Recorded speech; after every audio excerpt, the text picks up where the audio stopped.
Sorry.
Hey, Sam. Long time no see.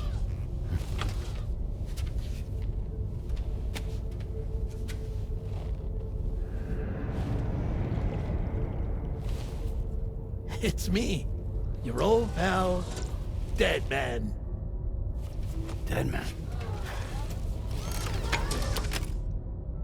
Sorry if I gave you a scare.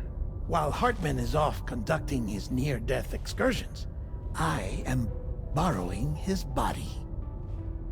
My soul is normally confined to the beach, but for 3 minutes, I get to be here.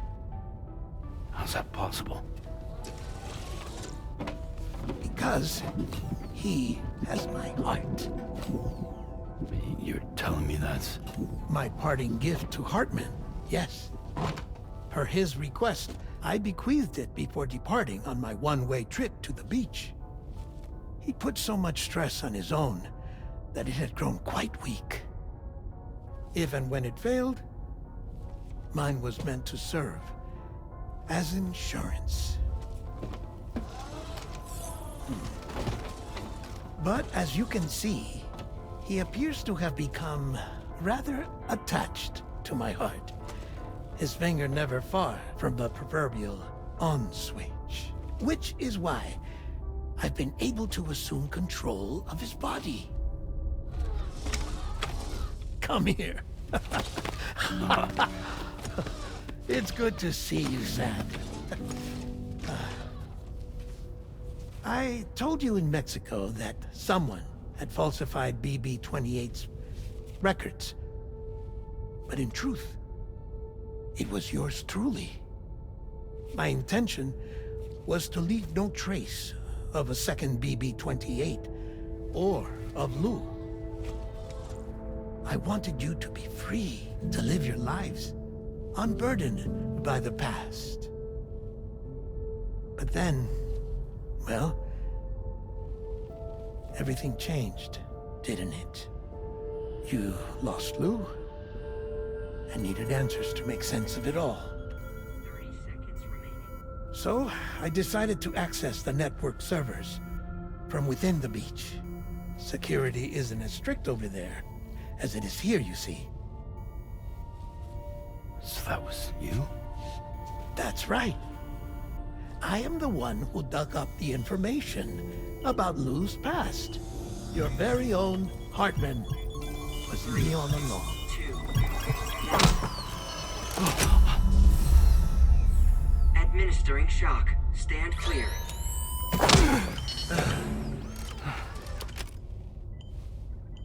Sam? What's going on? And where are we? Sam. Poor Hartman here is understandably confused. If you give us a moment alone, I'll explain things to him. Oh, okay.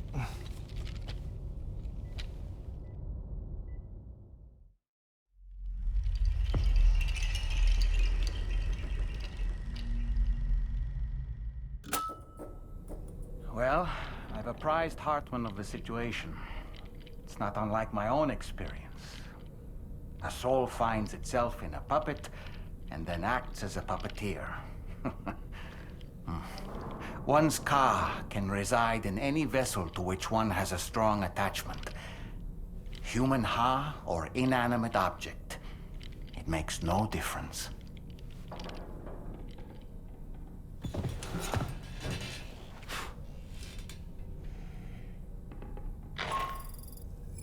Sam, it's Charlie. We've received an emergency distress call from the Eastern Environmental Observatory. I urge you to access the Adventurer's delivery terminal and pick up this main order immediately. A new high score. You're doing great. It goes without saying, but I was not born into this world with this doll as my Ha. Would you like to hear how I came to be in this condition?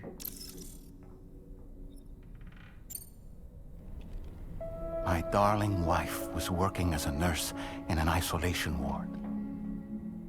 A luckless place which one day found itself in the path of a tar tsunami, a freak occurrence triggered by an ill-timed gatequake. Not a single person survived. No patients, no doctors, no wife.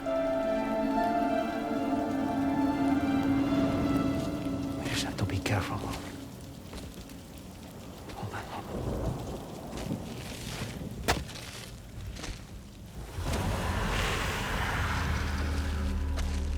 Access to the site had been restricted, but we weren't about to let that stop us.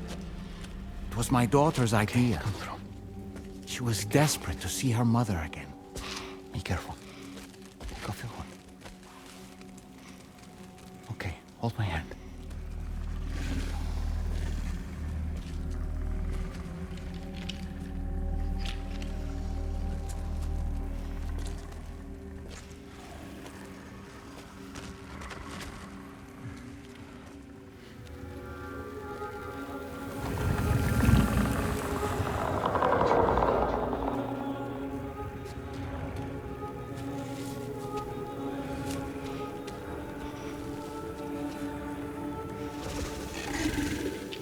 Mommy?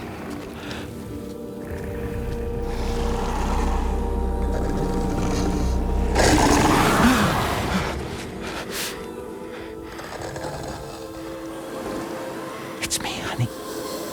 It's me.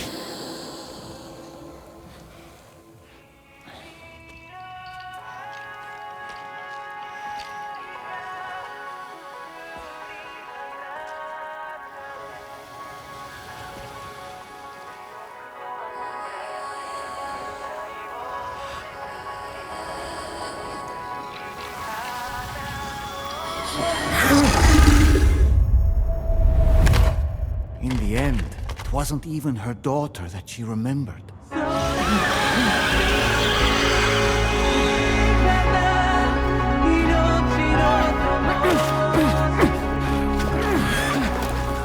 No!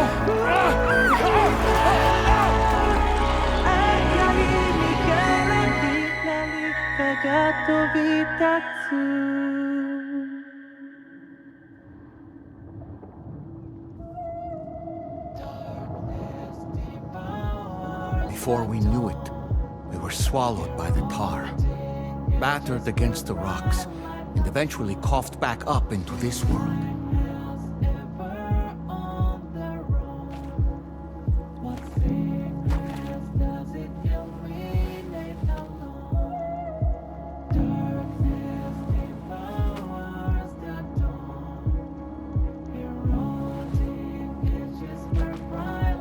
Wait! Don't go! Down here, please!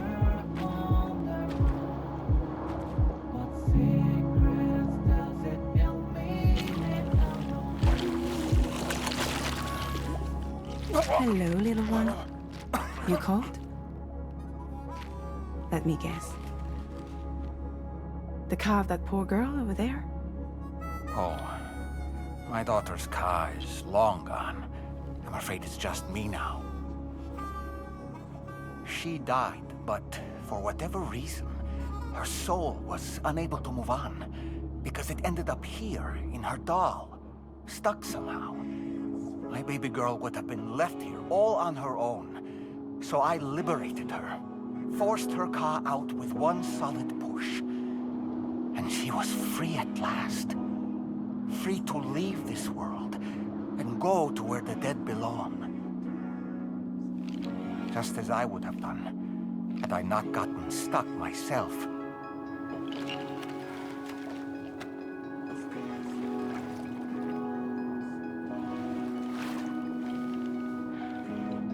I see. That's quite a story. Believe it or not, I've been looking all over for you, Mr. Spirit Medium. As you can see, I'm of no use to anyone. I can't go anywhere. I'll be stuck here for the rest of eternity, and that's that. Wanna come work for me instead? Yoha's no good to you now. Huh.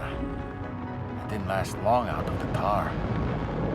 Poor old thing turned into a bog body in no time at all.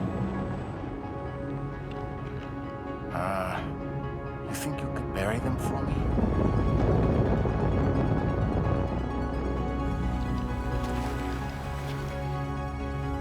They call me Fragile.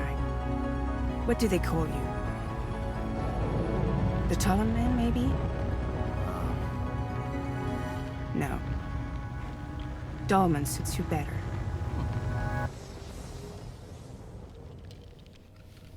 If Fragile hadn't come looking for me, I'd almost certainly still be lying in that dreadful tar bog. But your soul's trapped in that doll forever? Perhaps. But if I could break free from this thing, maybe then I can be reunited with my daughter. When that happy day might come, I cannot say.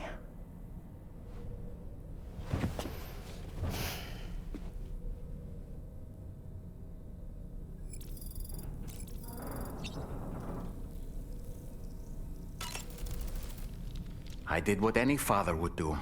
I pushed my daughter's car out of this doll. And she was free at last.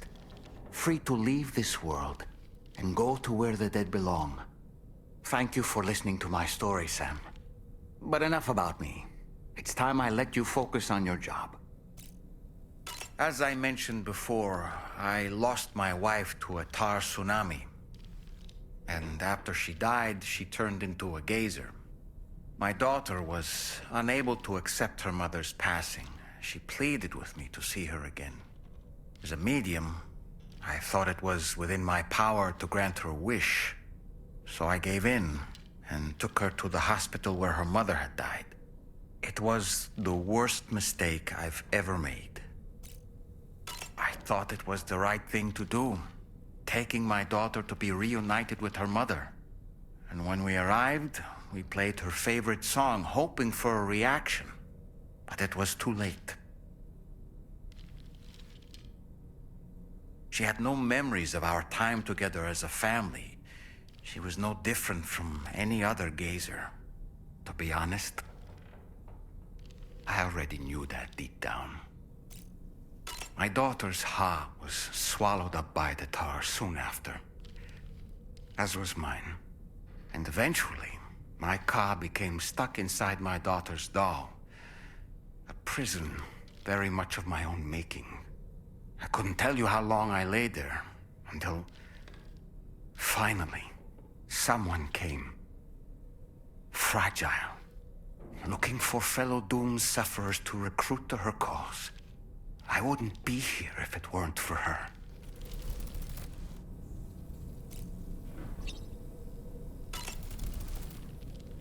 I dare say Tomorrow may have mastered her unique abilities. She can complete the apple aging exercise flawlessly and with remarkable consistency. It's been a boon for her confidence, and I am ever so happy for her, as I'm sure you are as well. Why don't you try freshening up with a shower? That's a groovy pair of specs, Sam. Why don't you try them on? No matter what misfortune may befall him, that adventurer is going to keep exploring the continent. I just know it. Is it the primal calling that compels him to make these journeys? Or perhaps he's become addicted to the thrills that come with experiencing the unknown. Regardless of his motivation, when I see how distressed his son is, I want to do what I can to get him home safe.